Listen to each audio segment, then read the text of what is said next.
रोहित पवारांनी आज ट्विट केलेले आहे की रामराजांवर ज्या पद्धतीचा अन्याय केला जातोय ते सत्तेचा दुरुपयोग आहे. आता सध्या सत्ता तुमची आहे, मात्र सत्ता गेल्यावर तुमचे काय हाल होतील याचा विचार केलाय का?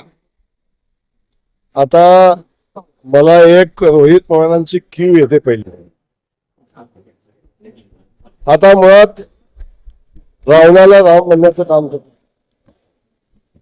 नाव राम असल्यामध्ये कोण प्रभू श्रीराम होत नाही.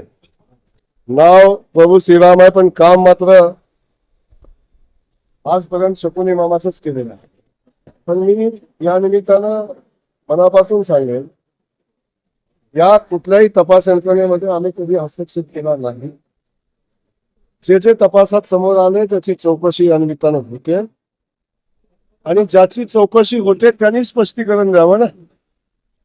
माझा आवाज नाही, माझा फोन झाला नाही, मी प्लॅन मध्ये नव्हतो, मी काय केलं नाही, हे रामराजांनी बोलणं अपेक्षित आहे. रोहित पवार त्यांची वकिली का करतायत, कशासाठी करतायत? माझं त्यांना सांगणं आहे की आपण आपलं पाहावं. सत्तेचं मला शिकवू नका. आपण आम्ही जो संघर्ष केलाय तो सत्तेच्या विरोधात संघर्ष करून आम्ही उभं राहिलोय.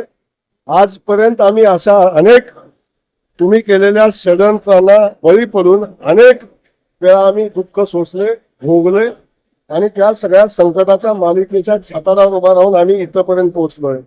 त्यामुळे संघर्ष आणि सत्तेचं शहाणपण आम्हाला शिकवू नका.